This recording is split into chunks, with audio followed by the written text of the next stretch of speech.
رات کو بچے پڑھائی کی اذیت سے بچیں، ان کو ٹی وی کا بہت ممنون ہونا چاہیے.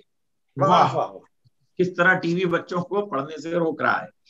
دوستو انگلش ضروری ہے ہمارے واسطے، دوستو انگلش ضروری ہے ہمارے واسطے، فیل ہونے کو بھی ایک مضمون ہونا چاہیے، فیل ہونے کو بھی ایک مضمون ہونا چاہیے.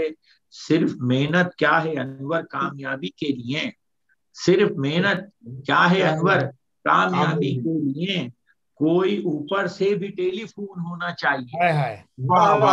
بالکل. اب جیسے طاہر بھائی نے بھی ذکر کیا تھا کہ جو ملک کی امید کے بارے میں، تو وہ دور بدل رہا ہے، کیلنڈر بدل رہا ہے، حال وہی ہے کہ جی اوپر سے ٹیلی فون آئے گا، سفارش ہوگی، تعلقات ہوں گے، تو تبھی جو ہے وہ آگے بات بڑھے گی. بھائی کلامی کی معذرت، ابھی آپ نے کہا کہ مرد ہونا چاہیے، تو اس میں مجھے یاد آیا ہونی چاہیے، خاتون ہونا چاہیے. تو عادل لکھنوی مطلب معاشرہ کتنا آگے نکل جائے کہ آزاد کر دیں. عادل لکھنوی نے ایک خیال دیا ہے، وہ کہتے ہیں کہ کبھی کبھی میرے دل میں خیال آتا ہے، کبھی کبھی میرے دل میں خیال آتا ہے، جواب جس کا نہیں وہ سوال آتا ہے کہ عورتوں کو اگر مردوں پہ برتری ہوتی، مشاعرہ نہیں ہوتا، مشاعری ہوتی، اور ہماری عورتوں کو اگر مردوں پہ برتری ہوتی، مشاعرہ نہیں ہوتا، مشاعری ہوتی، اور ہماری زلف میں تقدیر ان کی چکراتی، ہماری زلف میں تقدیر ان کی چکراتی، ہماری داڑھی میں کالی گھٹا نظر آتی، ہمارے بالوں میں ابرق کی کہکشاں ہوتی، جبھی چاند ستاروں کی داستاں ہوتی، اور یہ ہوتی گھٹیا دوا بیچنے کی تدبیر ہے کہ اشتہاروں میں چھپتی ہماری تصویر ہے. ہوتی گھٹیا دوا بیچنے کی تدبیر ہے کہ اشتہاروں میں چھپتی ہماری تصویریں، اور شریف نسل کے لڑکے دماد کہلاتے، اور گزرتے گھر سے تو برقع پڑا ہوا ہوتا، ہمارے چہروں پہ برقع پڑا ہوا ہوتا، ہمارے مونچھیں نقابوں سے جب نہیں چھپتی، ہماری مونچھوں کی نوکوں پہ انگلیاں اٹھتی، اور کہیں ہوتا جو عشق میں کچھ جذبہ حریفانہ، ذرا سی بات کا بن جاتا ایک افسانہ، خرام ناز سے سڑکوں پہ جو ہم بال کھاتے، ہمارے واسطے چاقو نکل آتے. تو یہ انداز میں کہتے ہیں، یہ کہتے ہیں تمام فکروں سے آزاد ہو کے ہم جیتے. میں اس کو مختصر کروں، وہ کہتے ہیں کہ تمام فکروں سے آزاد ہو کے ہم جیتے، گھروں میں بیٹھ کے بچوں کے پوتڑے سیتے. مگر یہ ہونا سکا اب یہ عالم ہے، میرا اور آپ کا بھائی یہی مقدر ہے کہ سمجھتے ہیں تکا دن کی تان میں ہم لوگ. بہت شکریہ، معذرت. نہیں کوئی اچھا آپ نے بہت اچھی شعر کی، اور عادل بہت بڑے عادل صاحب شاعر ہیں. انور مسعود صاحب کی شاعری میں شیئر کر رہا تھا، تو انور مسعود صاحب کے کچھ اور اشعار ہیں کہ اب ہوش نہیں کوئی کہ بادام کہاں ہے، اب ہوش نہیں کوئی کہ بادام کہاں ہے، اب اپنے ہتیلی پہ ہیں دندان وغیرہ، اب اپنی ہتیلی پہ ہیں دندان وغیرہ، اور کس ناز سے وہ نظم کو کہہ دیتے ہیں نثری، کس ناز سے وہ نظم کو کہہ دیتے ہیں نثری، جب اس کے خطا ہو جاتے ہیں اوزان، جب اس کے خطا ہوتے ہیں اوزان وغیرہ، بالکل اوزان وغیرہ، کس ناز سے وہ نظم کو کہہ دیتے ہیں نثری، جب اس کے خطا ہوتے ہیں اوزان وغیرہ، اوزان وغیرہ.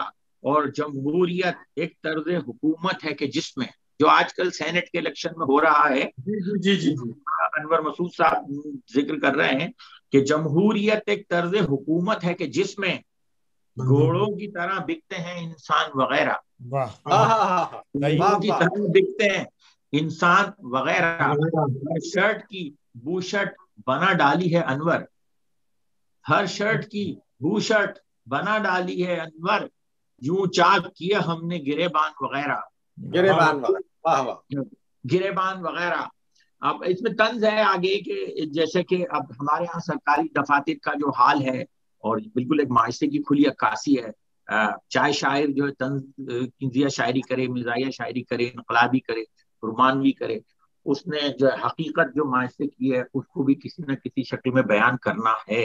یہ اس کی ایک فطری اور فکری ذمہ داری ہے اور وہ کرتا ہے. اب انور مسعود صاحب کہہ رہے ہیں کہ کلرکوں کی سبھی میزوں پہ انور، کلرکوں کی سبھی میزوں پہ انور، ہر ایک فائل مزے سے سو رہی ہے. کلرکوں کی سبھی میزوں پہ انور، ہر ایک فائل مزے سے سو رہی ہے. اگرچہ کام سارے رک گئے ہیں، اگرچہ کام سارے رک گئے ہیں، اگرچہ کام سارے رک گئے ہیں، مگر میٹنگ برابر ہو رہی ہے. میٹنگ برابر، واہ واہ، میٹنگ برابر ہو رہی ہے. اور ایک جگہ وہ ان کا ایک قطعہ میں شیئر کر لوں اور پھر انشاءاللہ پروگرام کو ختم کرتے ہیں کہ اپنی زوجہ سے کہا ایک مولوی نے نیک بخت. انور مسعود صاحب کہتے ہیں کہ اپنی زوجہ سے کہا ایک مولوی نے نیک بخت، تیری تربت پر لکھیں تحریر کس مفہوم کی، تیری تربت پر لکھیں تحریر کس مفہوم کی. اہلیہ بولی عبارت سے، اہلیہ بولی عبارت سب سے موضوع ہے یہی، اہلیہ بولی عبارت سب سے موضوع ہے یہی. دفن ہے بیوہ یہاں پر مولوی مرحوم کی، دفن ہے بیوہ یہاں پر مولوی مرحوم کی، مولوی مرحوم کی. ایک جگہ وہ کہتے ہیں انور مسعود صاحب کہ ذرا سا سونگ لینے سے بھی انور، ذرا سا سونگ لینے سے بھی انور طبیعت سخت متلانے لگی ہے. آپ دیکھیں جو حالات ہیں، معاشرہ تبدیل ہوتا رہا. کبھی ہم بچپن میں خوب گھی کے پراٹھے کھاتے تھے اور آج جو ہے ہمارا بھی حال یہی ہے کہ جی کولسٹرول ہے، فلاں ہے اور ڈمکا ہے اور یہ کھائیں اور وہ کھائیں، اور تبدیل ہوتے ہوتے جو ہے وہ ہم جو ہے کوکنگ آئل پر آ گئے. تو وہ بھی یہی ذکر کر رہے ہیں کہ ذرا سا سونگ لینے سے بھی انور طبیعت سخت متلانے لگی ہے. مہذب اس قدر میں ہو گیا ہوں، مہذب اس قدر میں ہو گیا ہوں کہ دیسی گھی سے بھی، کہ دیسی گھی سے بو آنے لگی ہے، گھی سے بو آنے لگی ہے. اور یہ ایک معاشرتی حقیقت ہے جو کہ معاشرہ تبدیل ہو کر کہاں سے کہاں پہنچ گیا ہے. تو بہرحال جو مزاحیہ شاعری پر ہم نے آج بات چیت کی، اس میں جو معاشرے کی حقائق ہیں طنز و مزاح کے حوالے سے بھی اور حقیقت کے حوالے سے بھی اور فکری حوالوں سے بھی، جو ہر معاشرے میں ہر دور میں نظر آتے رہے ہیں. اور بیچارے شعراء یا نثر نگار، ادیب، دانشور، جو معاشرے کے ہر طبقے کے لوگ اس کی نشاندہی کرتے رہے. لیکن افسوس کہ ان کی نشاندہیوں کے باوجود ایک بہت بڑی فکری تبدیلی جو ہے معاشرے میں نہیں آ سکی. اور جو صاحب علم ہیں، جو لوگ جو ہے علم و شعور سے وابستہ ہیں، جو بہت اعلیٰ تعلیم یافتہ ہیں، ان کو ہمیشہ اقتدار سے، رہنمائی سے، ان چیزوں سے دور رکھا گیا. اور یہی وہ سبب ہے کہ معاشرہ بھی جو ہے وہ تنزلی کا شکار ہوتے ہوتے ہوتے وہاں پہنچ چکا ہے کہ جہاں ایک قحط الرجال ہے، جہاں عام آدمی کا سوال ہے کہ اچھا اگر یہ نہیں ہے تو پھر کیا ہے.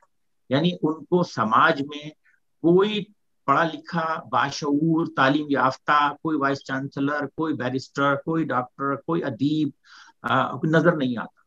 اور رول ماڈل نہیں بننے نہیں دیا جاتا، ان کی آواز کو دبا دیا جاتا ہے، وہ معاشرے میں نظر نہیں آتا. یہی سبب ہے کہ جو بھی ہمارے پاس جو بھی معاشرے میں جو کچھ بھی موجود ہے وہ اس کا ریئیکشن ہے، اس کا عکس ہے. اور وہی ہم نے حاصل کیا کیونکہ ہم نے اپنے اہل علم کو، چاہے انہوں نے طنز میں لکھا ہو، چاہے انہوں نے اپنا تجلی بھائی، میں تھوڑا سا آپ کی قطع کلامی کروں گا.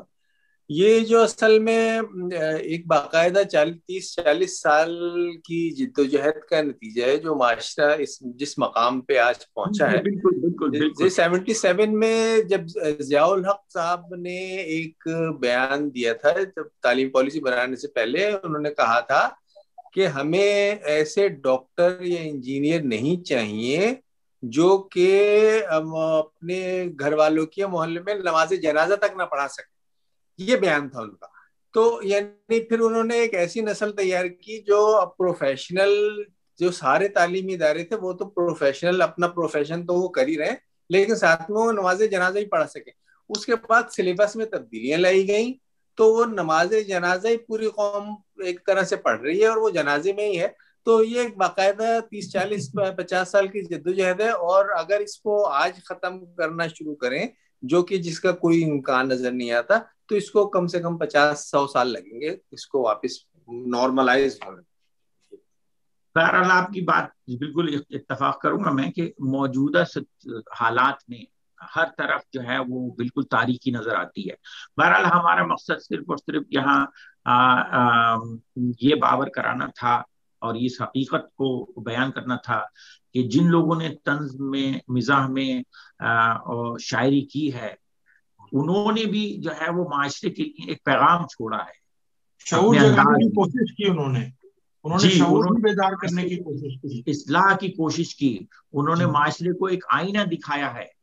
جب وہ کہتے ہیں کہ بے پردہ کل جو آئی نظر چند بیویاں اکبر زمین میں غیرت قومی سے گڑ گیا, تو وہ پورا اپنے دل کی ادادی بتا رہے ہیں کہ تو پردے کو کیا ہوا. وہ کہنے لگی کہ عقل پہ مردوں کے پڑ پوچھا جو ان سے آپ کے پردے کو کیا ہوا, کہنے لگی کہ عقل پہ مردوں کے پڑ گیا. مطلب حال یہ ہے کہ ہماری عقلوں پر صرف اس ایک مسئلے کی بنیاد پر نہیں, 1000 اور مسائل ہیں. یہ تو کوئی مسئلہ ہی نہیں ہے, اس سے بڑے بڑے مسائل ہیں اور ہماری عقلوں پر پردے پڑے ہوئے ہیں. اور یہ کب اکبر 1800 میں بتا گئے, اور آج بھی ہم کو اپنی عقل سے کسی بھی دلیل کو سننے کو تیار نہیں اور کسی بھی پردے کو اٹھانے کو تیار نہیں ہے. بہرحال ہم اس پروگرام کو جہاں پر ختم کریں گے, اور ہم اپنے تمام شرکاء کا اور سامعین کا جو اس کو سن رہے ہیں سب کا بہت بہت شکریہ ادا کرتے ہیں, اور انشاءاللہ اگلی بیٹھک تک ہمیں اجازت دیجیے. فی امان اللہ. اللہ حافظ.